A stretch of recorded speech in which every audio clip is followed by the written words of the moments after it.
जय श्री राम। परम श्रद्धेय स्वामी जी के चरणों में कोटि कोटि नमन। परम श्रद्धेय श्री गोसाई जी के चरणों में कोटि कोटि नमन। अनंत कोटि ब्रह्मांड नायक परात्पर सर्वेश्वर प्रभु श्री रामचंद्र जी के चरणों में कोटि कोटि नमन। सभी प्रेमी भक्तों को मेरा बहुत बहुत प्यार, बहुत बहुत आशीर्वाद।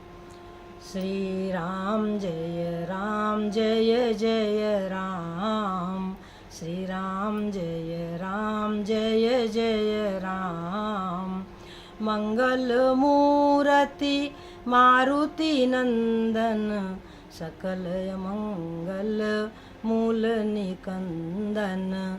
पवन तनय संतन हितकारी, हृदय विराजत अवध बिहारी। मात पिता गुरु गणपति नारद, शिवा समेत शंभु सुख सारद। चरण बंदी बिनमौ सब काहू, देहु राम पद नेह निबाहु। बंदौ राम लखन बय देही, जे तुलसी के परम सनेही। जे तुलसी के परम सनेही। श्री राम जय जय राम। श्री राम जय जय राम। बंदो राम लखन बैदेही, और जे तुलसी के परम स्नेही। सज्जनों, शंकर भगवान पार्वती को धन्य धन्य कहते हैं। क्यों? कि धन्य धन्य गिरिराज कुमारी, तुम समान नहीं को उपकारी। पूछऊ रघुपति कथा प्रसंगा, सकल लोक जग पावनी गंगा। तुम रघुबीर चरण अनुरागी, कीन्हु प्रश्न जगत हित लागी। सज्जनों, जो धर्म की चर्चा की शुरुआत करता है, देखो शंकर भगवान का कहना है कि पार्वती तुम रघुबीर चरण अनुरागी, तुम भगवान के चरणों से प्रेम करती हो। कीन्हु प्रश्न जगत हित लागी, तुमने संसार के कल्याण के लिए प्रश्न किया है। तुम धन्य हो, तुम धन्य हो। क्यों? पूछऊ रघुपति कथा प्रसंगा, सकल लोक जग पावनी गंगा। ये जो कथा है ये अमृत है, अमृत। ये सारे संसार को पवित्र करने वाली है, अपवित्र को भी पवित्र करने वाली है। सज्जनों, भगवान की कथा जो है हमारे हृदय को पवित्र करने वाली है। सज्जनों, हम नदी में स्नान करते हैं तो हमारा क्या होता है कि गंगा जमुना निर्मल पानी, शीतल होत शरीर चलो मन। गंगा जमुना तीर चलो मन, माने शीतल होत शरीर, हमारा जो शरीर है वो शीतल हो जाता है। चलो मन गंगा जमुना तीर। परंतु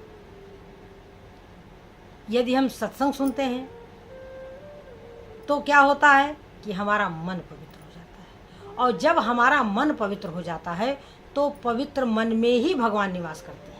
भगवान स्वयं कहते हैं कि निर्मल मन जन सो मोहि पावा। जिसका मन निर्मल है, जिसके मन में कोई छल कपट नहीं है, निर्मल मन जन सो मोहि पावा, और मोहि कपट छल छिद्र न भावा। तो फिर अब करना क्या है? करना क्या है? हमें अपने अंतःकरण को ही निर्मल करना है, अपने भाव को ही शुद्ध करना है। तो भाव तो सत्संग में बैठने से और भगवत भजन करने से ही पवित्र होगा। सज्जनों, जब हम अनेकों प्रकार की कथाएं सुनेंगे उनके रहस्य को समझेंगे। ये जो भक्ति रूपी मणि है, इसके लिए तुलसीदास जी ने कहा, तुलसीदास जी ने क्या कहा कि सो मन जदप प्रगट जग आई। ये जो भक्ति रूपी मणि है, ये संसार में प्रगट है। राम कृपा बिन को नहीं लाई।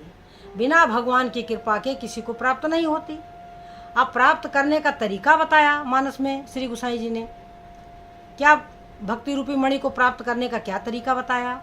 बताया कि पावन पर्वत वेद पुराना। जो वेद पुराण है वो पवित्र पर्वत है।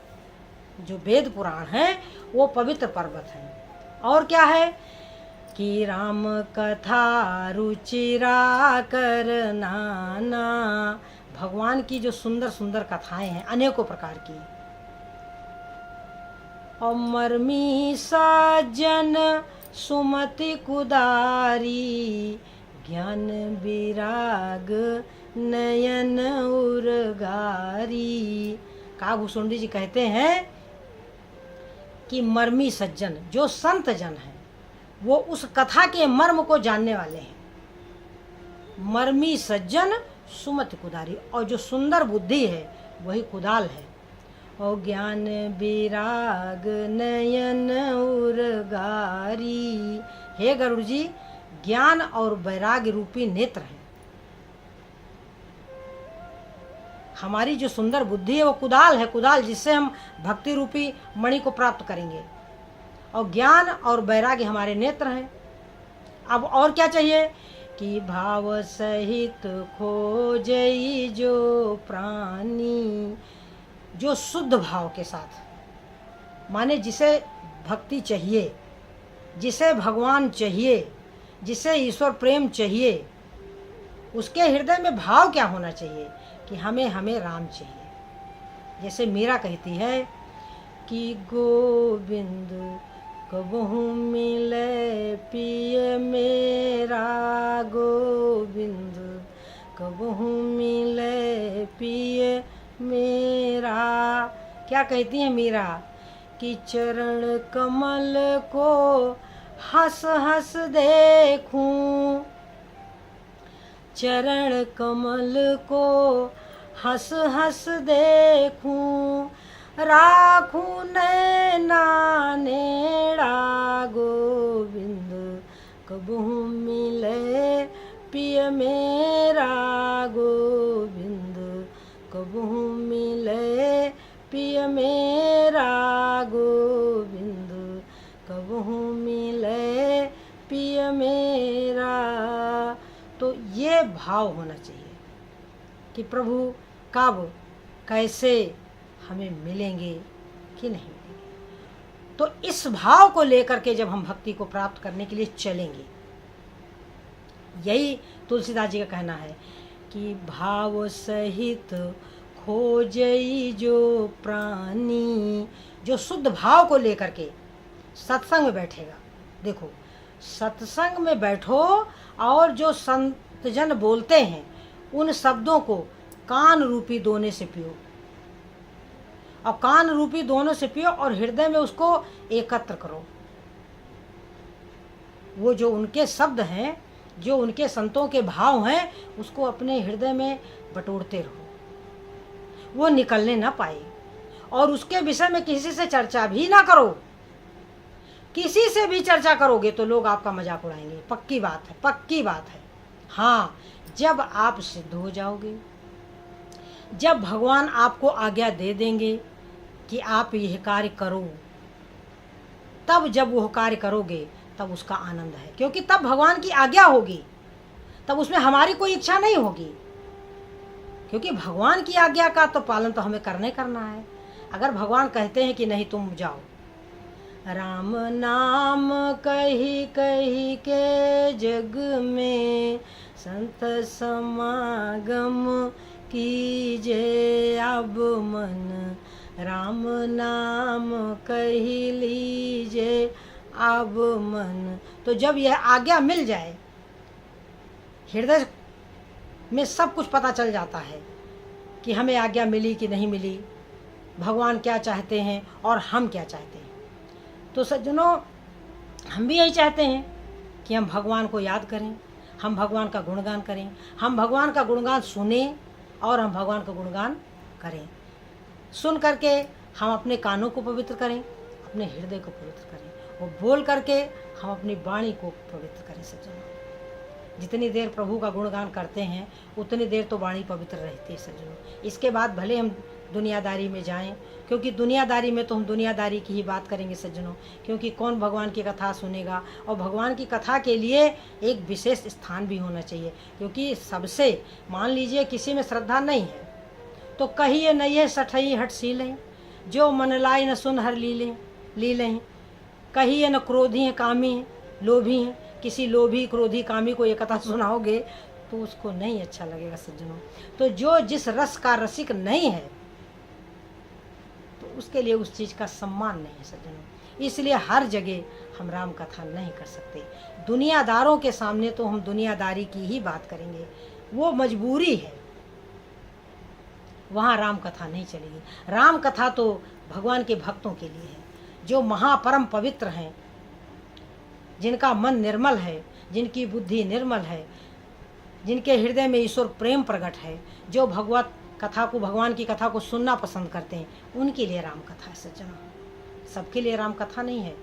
जो जिसके पुण्य का घड़ा भर चुका है, वेद पुराण संत मत येहू, सकल सुकृति फल राम सनेहू।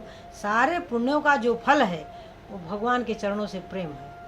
सकल सुकृति फल राम सनेहू, तो जो श्री हरि से प्रेम है जिसको, या जो पाना चाहता है, दोनों के लिए राम कथा को सुनना ही अति उत्तम होगा सज्जनों।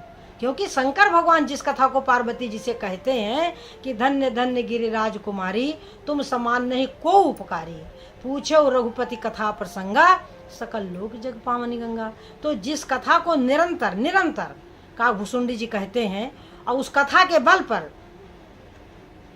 उनका कभी नाश नहीं होता, तासु नाश कल्पांत न होई। जब सारी सृष्टि का लय हो जाता है तो भी काघुसुंडी जी रहते हैं। सोचो, ये कथा है, ये वो कथा है जिससे हम हमेशा हमेशा के लिए अमर हो जाएंगे सज्जनों। अमर माने संसार में तो आना है। देखो सज्जनों, माता लक्ष्मी के हृदय में इच्छा प्रकट हुई। क्या इच्छा प्रकट हुई? कि प्रभु, हमने आपकी कोमलता तो देखी है परंतु हमने आपकी कठोरता नहीं देखी। और यहीं से कथा आरंभ हो गई, यहीं से कथा आरंभ हो गई। भगवान विष्णु ने तुरंत जय और विजय को बुलाया और कहा कि तुम मेरे ऊपर गदा से प्रहार करो। अब जय और विजय भगवान विष्णु के दूत हैं, पार्षद हैं। उन्होंने कहा, प्रभु ये कार्य हम कैसे कर सकते हैं? भगवान विष्णु ने कहा, कोई बात नहीं, तुम ऐसे तो नहीं करोगे लेकिन करना तो तुम्हें पड़ेगा ही पड़ेगा। उन्होंने दिव्य गंध छोड़ दी और उस गंध को सूंघते हुए हमारे जो है सनक आदि चल पड़े उसी गंध की तरफ, कि जहाँ से वो आ रही दिव्य गंध आ रही थी उधर ही चल पड़े। पहुँचे कहाँ? विष्णु धाम। जय विजय ने रोक दिया, सनक आदि ने श्राप दे दिया। बस यहीं से कथा प्रारंभ हो गई। मतलब माता लक्ष्मी की एक इच्छा ने जय और विजय को 3 जन्म द्विज वचन प्रवाना, 3 जन्म उनको राक्षस बनना पड़ा और आखिरकार उन्हें भगवान पर गदा का प्रहार करना ही पड़ा।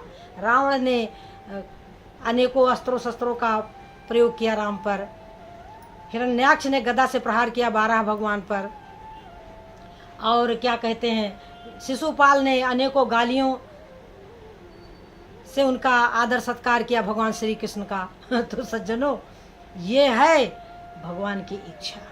क्यों?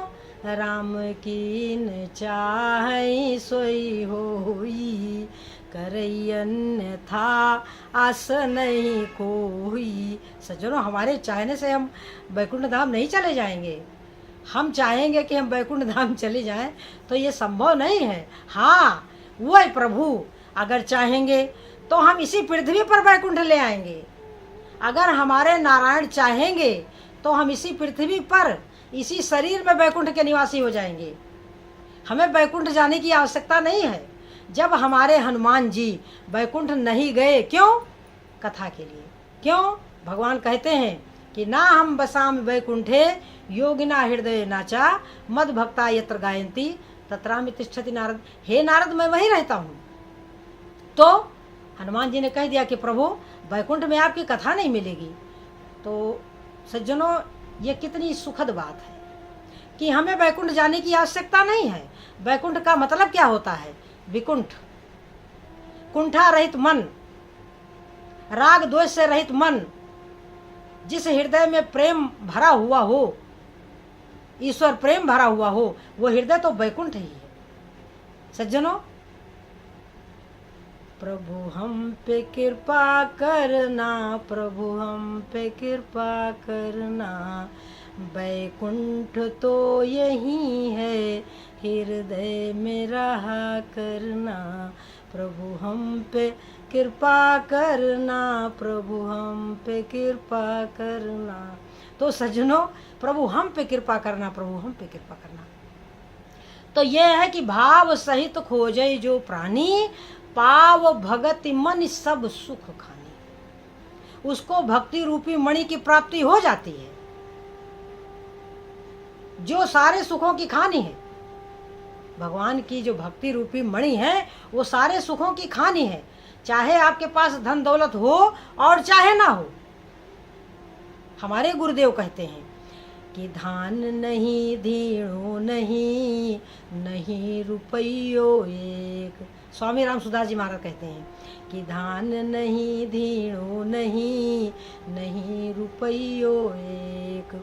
और रामदास जब जीवन बैठे, आन मिले सब थोक। हमारे पास कुछ नहीं, हम लौकिक दृष्टि से कंगाल हैं, परंतु आन मिले सब थोक। हमारे पास सब कुछ अपने आप ही आ रहा है। हमारे पास कभी, जब से जन्म लिए और आज तक,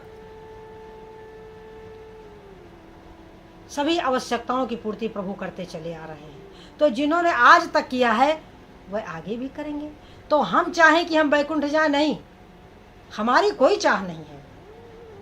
हमारी तो चाह है कि हम वैकुंठ को यहीं ले आएं, अपने हृदय में ले आएं, यानी अपने मन को कुंठा रहित कर लें, अपने मन में ईश्वर प्रेम भर लें, अपने मन में सत्संग भर लें। जब माता पार्वती प्रश्न करती हैं शंकर भगवान से रामचंद्र जी के विषय में, और शंकर भगवान कहते हैं पूछो रघुपति कथा प्रसंगा, सकल लोक जग पावनी गंगा।